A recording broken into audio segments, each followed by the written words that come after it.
तो part 3 of this series में स्वागत है आपका। टॉपिक चल रहा है आर्किटेक्चर एंड पेंटिंग, जिसमें पार्ट 1 एंड पार्ट 2 ऑलरेडी आ चुका है। होपफुली आपने उनको देख लिया होगा। ये रहा कुछ डिटेल मेरे बारे में। होपफुली आपको मालूम है, अगर नहीं मालूम है तो पॉज करके पढ़ सकते हो। लास्ट पॉइंट पे बस फोकस कीजिए कि in case you need personal counselling you can fill out the form given in channel description. आगे बढ़ते हैं। इस पर्टिकुलर लेक्चर के लिए everybody you have to mark from 1 to 20 in your copy, और साथ में आपको credit system as well as scientific temperament का ध्यान रखना क्या होता है। आई होप कि आपको पता हो, अगर आपने पहला और दूसरा लेक्चर देखा है तो। ठीक है, ये रहा पहला क्वेश्चन आपके सामने। पूछा which one of the following monuments has a dome which is said to be one of the largest in the world. तो एवरीवन, इसका आंसर है ऑप्शन डी, गोल गुम्बद। बीजापुर कर्नाटका में जो है उसका आई थिंक 44 मीटर का डायमीटर है। क्या? गोल गुम्बद का, डोम का। देख लेते हैं टू बी प्रिसाइज। हाँ, 44 मीटर बिल्कुल सही है। कहाँ पे है? 17th सेंचुरी में बना था। कहाँ पे? बीजापुर कर्नाटका में। Housing the remains of Mohammed Adil Shah, the 7th sultan of Adil Shah dynasty. इतना ध्यान रहेगा आपको। चलो नेक्स्ट क्वेश्चन पे जाते हैं। बोला the Mughal school of painting form the spinal cord of the various school of Indian miniature art. ठीक है। Which one of the following painting style was not affected by Mughal painting. तो देखो एवरीबॉडी, काली घाट जो painting है ना, वो वेस्ट बंगाल स्पेशली कलकत्ता की painting है, जो कि 19th सेंचुरी में डेवलप होना स्टार्ट है। और मुगल स्कूल ऑफ पेंटिंग जो है 16th और 17th सेंचुरी पे अपने पीक पे थी। तो अब से 19th सेंचुरी पे जब काली घाट पेंटिंग स्टार्ट हुई तो अफेक्ट तो हो नहीं सकती। दैट्स वाई इसका करेक्ट आंसर डी होगा। और बाकी पहाड़ी, राजस्थानी और Kangra painting of style, painting style contemporary है मुगल स्कूल ऑफ पेंटिंग के, तो इसलिए वो सारे के सारे अफेक्टेड थे। बट बाकी जो चौथा बताया कालीघाट नहीं है। देख सकते हैं आप कि Kalighat painting was not affected by Mughal painting because it develop in different part of India and at a different time. मैंने बता दिया 16th और 17th सेंचुरी में पीक पर था मुगल पेंटिंग। वहीं पर अगर हम बात करें इसका कालीघाट पेंटिंग का, तो 19th सेंचुरी में है ना इमर्ज किया। और Pahari, Rajasthani, Kangra school of painting की बात करें तो वे are significantly influenced by Mughal painting, है ना। Mughal technique such as naturalistic portrayal, delicate detailing और vibrant colour platelets has a profound impact on these regional style. This influence can be observe in their depiction of subject, जैसे कि use of perspective or incorporation of Mughal artistic element leading to the enrichment and the evolution of these indigenous school of Indian miniature art। इतना ध्यान रहेगा आपको। चलो next question पे पढ़ते हैं। उससे पहले काली घाट पेंटिंग के बारे में और थोड़ा डिटेल आप जान लो। ओरिजिनेट हुआ कब? 19th सेंचुरी कोलकाता में। Was nurtured by Patuas. वहां वो जो पेंटर थे जो काली घाट पेंटिंग करते थे एवरीबॉडी, उनका नाम था पटुआज, बुलाते थे उनको। Near the Kali Ghat Kali temple, जो कि कोलकाता में। और showcased mythological narrative, Hindu deities and contemporary society with bold outlines and vibrant color। ये सारा कुछ यूज होता था इस पेंटिंग, है ना। Unique fusion, it also depicted British colonial influences, urban life and evolving gender role. अब क्या करोगे आप? काली घाट पेंटिंग को जस्ट एक गूगल करके आप देख लोगे, ठीक है। तो क्यों? क्योंकि इमेज देखने से ज्यादा क्लियर होगा। डोंट वरी, अभी मैं भी दिखाऊंगा जो इंपॉर्टेंट चीजें आएंगी थ्रू आउट द लेक्चर, वो मैं दिखाऊंगा। लेकिन सारी की सारी चीजें मैं नहीं कर सकता है बड़ी एज, टाइम बहुत ज्यादा लग जाएगा, फिर बहुत लेंदी लेक्चर हो जाएगा, फिर आपको लगेगा कितना लेक्चर कौन कंप्लीट करे, है कि नहीं। वैसे भी इसका इनपुट आउटपुट रेशियो उतना अच्छा नहीं है, इसलिए मैं टू द पॉइंट हो रहा हूँ पूरे पूरे सीरीज में, हर एक लेक्चर में। अगला point question, the caves and rock cut temple at Ellora represent. तो इलोरा में इलोरा कहाँ है आपको मालूम है? औरंगाबाद महाराष्ट्र, जो कि अभी छत्रपति संभाजी नगर से जाना जाता है। वहां पर तीनों के तीनों आपको मिल जाएगा। क्या? बुद्धिस्ट केव और हिंदूज केव और जैन केव, तीनों के तीनों केव्स मिल जाएगा। अभी नंबर वाइज मैं आपको बताता हूँ, तो तीनों मिल जाएगा, तो करेक्ट ऑप्शन इसका डी हो जाएगा एवरीबॉडी। अब देख सकते हैं Ellora caves are group of 34 major rock cut cave है, जिसमें associated with 3 major Indian religion. कौन कौन सा? बुद्धिज्म, हिंदुज्म और जैनिज्म। और more than 25 to 30 small excavation. अब देखो 1 से लेकर 12 तक जो है बुद्धिस्ट ग्रुप को रिप्रेजेंट करती है, और हिंदू ग्रुप जो है केव नंबर 13 से लेकर 29 तक, और जैन ग्रुप 30 से 34 तक। ये पूरे पूरे हो गए, right. 34 major rock cut cave वहां पे मिलेगा आपको। कहाँ? इलोरा में। नेक्स्ट क्वेश्चन आपके सामने, which one of the following is a monument constructed by Sher Shah. याद कीजिए, इसको हमने पहले भी किया है कि किला है कोहना एट दिल्ली 1541 में शेरशाह सूरी ने बनवाया था। बोलो क्लियर है क्या? और बाकी सबका भी अभी डिटेल देखते हैं कि कब किसने बनवाया था। देखो ध्यान से, Qila Kuhna Masjid also known as the mosque of the old fort constructed by Sher Shah Suri का 1541 में as a congregational mosque. It stand as a remarkable structure alongside Sher Mandal is the only two surviving remnants of Delhi Purana Qila. ठीक है, ओके. अब बाकी भी बात कर लेते हैं कि जैसे अटाला मस्जिद की बात करें तो 1408 में इब्राहिम शाह सारकरी ने इसको कंस्ट्रक्ट करवाया था, जो कि बाद में है ना बना became the model for the mosque in Jaunpur. और बड़ा दरवाजी या फिर बड़ा सोना मस्जिद की बात करें तो renowned as the large golden mosque was build by Sultan Nusrat Shah in 1526. किसने बनवाया था, कहाँ बनवाया था, कब बनवाया था? बस ये 4 चीजें आपको ध्यान में रखना है. ठीक है. अब कुव्वत इस्लाम मॉस्क की बात करें तो it was sponsored by Qutbuddin Aibak, the founder of Mamluk dynasty, आपको मालूम है, and stand as the earliest extant mosque build by the Delhi Sultanat. Hopefully यहाँ तक आपको बहुत अच्छे से क्लियर. नेक्स्ट क्वेश्चन आपके सामने. The rock cut caves in western India are located in. तो नासिक, इलोरा और अजंता सबको पता है ना. इसका करेक्ट आंसर हो जाएगा नासिक, इलोरा और अजंता. देखो इलोरा और अजंता तो सबको मालूम होता है, लेकिन नासिक में भी है. तो अभी आप ध्यान रखना कि ये तीनों जगह पे है. Nashik has a group of 24 Buddhist cave dating from the 1st century BC से लेकर 3rd सेंचुरी CE तक, as well as some Hindus और जैन केव. मतलब कि नासिक में आपको तीनों के तीनों मिल जाएगा, एलोरा में भी तीनों मिल जाएगा, लेकिन अगर अजंता की बात करें एवरीबॉडी तो वहां पे केवल बुद्धिस्ट केव मिलेगी आपको. क्लियर है क्या? कई बार देख लिया, इसलिए आगे बढ़ेंगे. नेक्स्ट क्वेश्चन आपके सामने. हु बिल्ड गुजारी महल? क्या गुजारी महल किसने बनवाया? तो एवरीवन ये मान सिंह ने बनवाया था अपनी बीबी की याद में, और उनकी बीबी गुज्जर थी, जिस वजह से इस महल का नाम गुजारी महल पड़ा. अभी बाकी डिटेल भी आप देखो ध्यान से कि गुजारी महल पहले से ग्वालियर इंडिया में. द पैलेस ऑफ गुजारी महल was build bye Tomar Rajput ruler, जिनका नाम था मान सिंह तोमर. किसके लिए? अपनी वाइफ के लिए, जिनका नाम था Mriganayani, who belong to Gujjar tribe. इतना ध्यान रहेगा. चलो नेक्स्ट क्वेश्चन पे आते हैं. बोल रहा है consider the following statement about Kanaganahalli archaeological site. Hopefully मेरा प्रोनाउंसिएशन ठीक हो, अगर कहीं पे गलती हो जाए तो माफी है एवरीबॉडी. तो कनगनहल्ली, होपफुली प्रोनाउंसिएशन ठीक हो. तो इसके रिगार्डिंग ये 3 स्टेटमेंट है, हमें करेक्ट बताना. पहला, it is situated on the bank of the river Bhima, पता नहीं. The remains of the Kanaganahalli stupa can be dated between 1st से लेकर 3rd सेंचुरी CE. और बोला emperor Ashoka image was found at the site. तो थर्ड एवरीबॉडी ठीक है. क्यों? क्योंकि यहाँ पे इसको हमने एक क्वेश्चन में ऑलरेडी देखा था, इस पर्टिकुलर आर्कियोलॉजिकल साइट को. और दूसरा भी जहां तक लग रहा ठीक है. तो दूसरा और तीसरा तो पक्का है, और पहले का श्योर नहीं. तो बी भी हो सकता है, सी भी, डी भी हो सकता है. तो देखते हैं कौन सा इसका ऑप्शन सही है.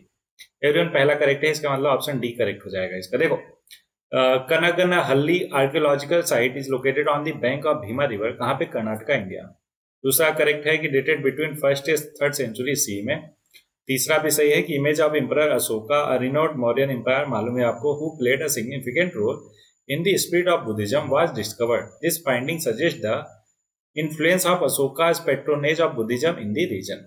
नेक्स्ट क्वेश्चन आपके सामने. Manav is planning to visit all UNESCO world heritage site in Delhi.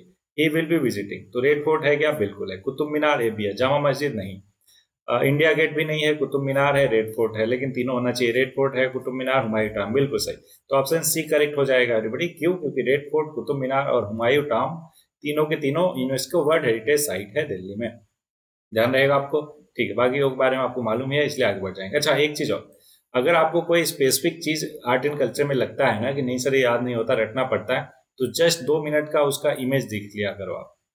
I know तैयारी में आप इतने उलझे हो कि घूम नहीं पाते हो, लेकिन घूमना जरूरी है ना. वो आई नो कि आप सिलेक्शन लेने के बाद घूमोगे थ्रू पूरा का पूरा, तो बिल्कुल करना. लेकिन मीन वाइल अभी आप डिजिटल है ना, ट्रेवलिंग कर सकते हो. कैसे? घर पे बैठे बैठे गूगल करो और एक से एक अच्छी पिक्चर्स जो है उसको देख डालो. नेक्स्ट क्वेश्चन आपके सामने.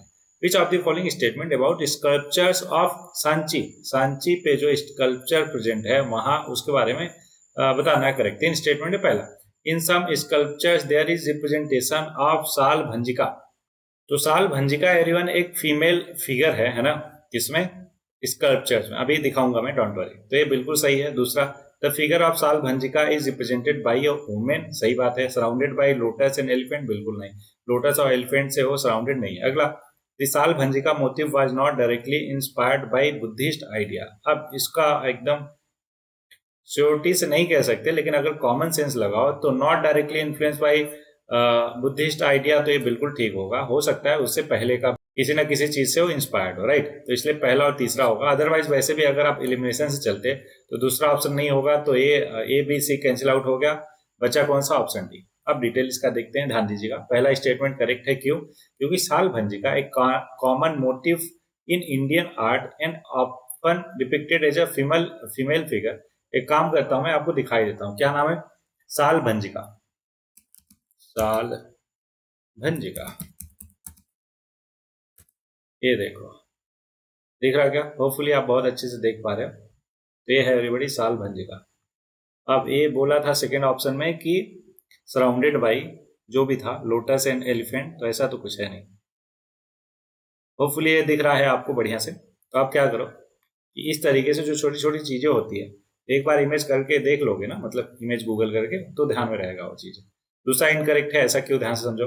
While the figure of sal bhanjika is indeed represented by a women, she is typically depicted as a standing under a tree. अभी हमने देखा holding a branch and not necessarily surrounded by a lotus and elephant. ये देखो ध्यान से, क्या है कि एक ब्रांच को होल्ड करके रखा है और ट्री के नीचे, दिख रहा है ना आपको अच्छे से? ओके, नेक्स्ट क्वेश्चन पे आगे बढ़ते हैं। तीसरा स्टेटमेंट सही है कि sal bhanjika motif predates Buddhism, is found in various ancient Indian art form including Buddhist, Jain और हिंदू स्कल्पचर्स। ठीक है, next question. Which one of the following painters was not associated with Humayun? Humayun से कौन एसोसिएटेड नहीं था? तो एवरीबडी बिजहाद जो है वो हुमायूं से एसोसिएटेड नहीं था। ऐसा क्यों? क्योंकि यहाँ पे था ही नहीं वो। देखो ध्यान से, Bijahad, a renowned Persian painter during the Timurid period, was not associated with Emperor Humayun. While highly influential in Persian or Islamic miniature painting, Bijahad primarily worked under the patronage of the Timurid court and regional ruler in Persia or Central Asia. मतलब कि इधर कभी आए नहीं हो, making him unrelated to Humayun's artistic circle. Next question. The famous Mughal painting depicting Jahangir embracing the Safavid king Shah Abbas was painted by which one of the following Mughal painters? तो everyone, ऐसे question बहुत ही ज्यादा factual होते हैं। Hopefully आप इसको अगर पूरा का पूरा तरीके से पता हो इसका आंसर, तभी अटेम्प्ट करो। मेरा तो ये सजेशन रहेगा, क्यों? क्योंकि इसके गलत होने के चांसेस बहुत बढ़ जाते हैं। तो आगे क्वेश्चन गलत ना हो आपके, इसलिए इसको ध्यान में रखो कि अबुल हसन जो है एक कोर्ट पेंटर था during the reign of Jahangir. He was known for his naturalistic style and his ability to capture the likeness of his subject. तो ऊपर जो क्वेश्चन पूछा है उसका करेक्ट जवाब क्या है? अबुल हसन, ध्यान रहेगा। अब मुगल पेंटिंग के बारे में और इम्पॉर्टेंट पॉइंट देखो ध्यान से कि द पेंटिंग इज एन, कौन सा वाला जो ऊपर क्वेश्चन में पूछा था कि Mughal painting depicting Jahangir एम्बेसिंग the Safavid king, the painting is an allegorical portrait depicting the friendship between the Mughal और Safavid emperors. It shows Jahangir and Shah Abbas standing atop the world with a lions and lamb lying together at their feet. ठीक है, और बाकी detail आप चाहो तो पढ़ सकते हो, लेकिन उतना ज्यादा काम का नहीं लग रहा, इसलिए आगे बढ़ जाएंगे। नेक्स्ट क्वेश्चन आपके सामने। In the Gandhara school of art initially blue schist याद करो, एक टाइप का पत्थर होता है ना। अब green phyllite were used when did stucco क्या होता है? एक बाइंडिंग मटेरियल के साथ, मतलब एक कंस्ट्रक्शन मटेरियल के साथ बाइंडर भी यूज करते थे। ठीक है, उसको स्टोको बोलते थे। डोंट वरी, अभी और डिटेल में बताता हूँ। कंप्लीटली रिप्लेस कर दिया स्टोन को as the main material used by Gandhara school sculpture कब? तो एवरीबॉडी, इसका करेक्ट जवाब है 3rd सेंचुरी सी में उसको रिप्लेस कर दिया स्टोको ने। अब स्टोको क्या है ध्यान से समझो। पहले तो गांधारा स्कूल ऑफ आर्ट जो है समझो कि Graeco Buddhist school of art था that flourish in the Gandhara region, जो कि अभी पाकिस्तान और अफगानिस्तान पे लाई करता है।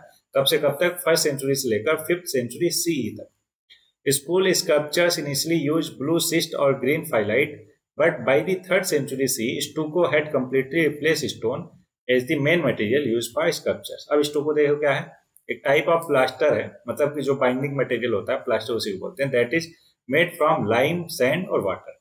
It is relatively soft material but it can be harden by exposure to air. जब एयर से रिएक्ट करता हो तो हार्ड हो जाता है। अब स्टोको जो है ज्यादा मेलेबल मटेरियल देन स्टोन है, इसलिए अलाउ करता है sculptures to create more realistic and expressive figure. The use of stucco also made it possible to paint and gild the sculptures which added to their beauty और visual appeal. Next question आपके सामने। Which one of the following statement about Buddhist stupa in India is not correct? अब इसको चाहो तो आप common sense basis पे सॉल्व कर सकते हो। देखो 4 स्टेटमेंट है, वन बाय वन सबको देखते हैं। तो पहला ऑप्शन बोल रहा है कि Ashoka played an important role in popularising the stupa culture, जो कि एकदम बेसिक चीज है, सबको पता होता है, तो करेक्ट है। दूसरा, दे वर रिपोजिटरी और relics of Buddha and other Monks, जो कि ऑलरेडी करेक्ट है, क्योंकि हमने पहले क्वेश्चन में किसी न किसी में किया है ना। They were located in rural area, ये गलत है। ऐसा क्यों? देखो, अर्बन एरियाज में सिचुएटेड थे सो दैट कि आते जाते राहगीर जो है वहां से होकर जा पाए और वो और पॉपुलराइज हो पाए, राइट। चौथा ऑप्शन बिल्कुल सही बोला है कि they were located close to the trade routes. Next, अब इसका एक्सप्लेनेशन देख सकते हैं आप कि Buddhist stupa were typically located in urban areas close to trade routes. This was because they were very important pilgrimage site for Buddhists, and they also served as a way to spread the Buddhist message to people from all walk of the life. Next, what form of Shiva is most prominent in the Brihadeshwar temple built by the Chola dynasty? अब Brihadeshwara temple जो है चोला dynasty ने बनवाया था, ये statement भी आपको एकदम क्लियर होना चाहिए। तो उनका कौन सा फॉर्म जो है बहुत ज्यादा प्रोमिनेंट है? तो एवरीवन, त्रिपुरंटका फॉर्म जो है बहुत ज्यादा फेमस है या फिर प्रोमिनेंट है कहाँ? बृहदेश्वर टेम्पल में। देख सकते हैं एक्सप्लेनेशन कि this form of Shiva is the most prominent in the Brihadeshwara temple. और कहाँ पे है? इसको हम पेरू दयार कोविल टेम्पल भी बोलते हैं, जो कि एक हिंदू टेम्पल है डेडिकेटेड टू लॉर्ड शिवा। और कहाँ पे है? थंजवुर तमिलनाडु में स्थित है। कब बनवाया था? चोला डायनेस्टी ने 11वीं सेंचुरी सी में बनवाया था, इतना ध्यान रहेगा। अच्छा, ये जो त्रिपंटका त्रिपुरंटका, होपफुली प्रोनाउंसिएशन ठीक हो, अगर गलती हो तो उसके लिए माफी, एक fierce aspect of lord Shiva है, symbolising the destruction of the demon Tripurasura, जिसका नाम था क्या? Tripurasura. This form is often depicted with multiple arms holding various weapons and riding a chariot. अब यहाँ पे फिर से एक स्मॉल और इंटरेस्टिंग टास्क आपके लिए, क्या करना है? जस्ट गूगल करना है इस पर्टिकुलर फॉर्म ऑफ शिवा को, ठीक है। Next, which one of the following is the common element between the Kailasnath temple at Ellora and the Shore temple at Mamallapuram? तो everyone, both are carved out from solid rock, ये correct answer है इन दोनों के दोनों केव के लिए, ठीक है। अब बाकी तो गलत हो जाएगा, है ना। अब इसका एक्सप्लेनेशन देख लेते हैं और क्लियरिटी के लिए कि कैलाशनाथ टेम्पल जो इलोरा में है and the shore temple Mamallapuram share the common feature of being monolithic temple. पूरा पूरा एक ही पत्थर को, है ना, रॉक कट करके इस पूरे मंदिर टेम्पल को बनाया गया दोनों जगह पे। शेयर दी कॉमन फीचर, है ना, meaning they are carved out of solid rock. The Kailashnath temple dedicated to Shiva holds the distinction of being the largest monolithic temple globally. केवल इंडिया में नहीं, ग्लोबली बात कर रहे हैं। On the other hand, the shore temple dedicated to Shiva and Vishnu, दोनों लोगों को, and comparatively smaller in size. Both temple exemplify the Dravidian architecture, माफ कीजिएगा, द्रविडियन आर्किटेक्चरल स्टाइल प्रिवेंट इन साउथ इंडिया। ऑब्वियस है, द्रविडियन कहाँ का है? साउथ इंडिया का, है ना। और अगर हम नागरा स्टाइल की बात करें तो नॉर्थ इंडिया में फेमस है। याद कीजिए, एक विसारा भी हमने किया था। Viscera style of temple construction क्या होता है, जरा आप बताना कमेंट बॉक्स में। Use of granite, intricate sculptures or pyramidal tower. The Kailashnath temple constructed by Rashtrakuta dynasty कब? 8th century CE। जबकि शोर टेम्पल की बात करें तो पल्लवा डायनेस्टी ने बनवाया था 7th century EC में। और these remarkable temple have been recognized UNESCO world heritage site का दर्जा इन दोनों को मिला हुआ है।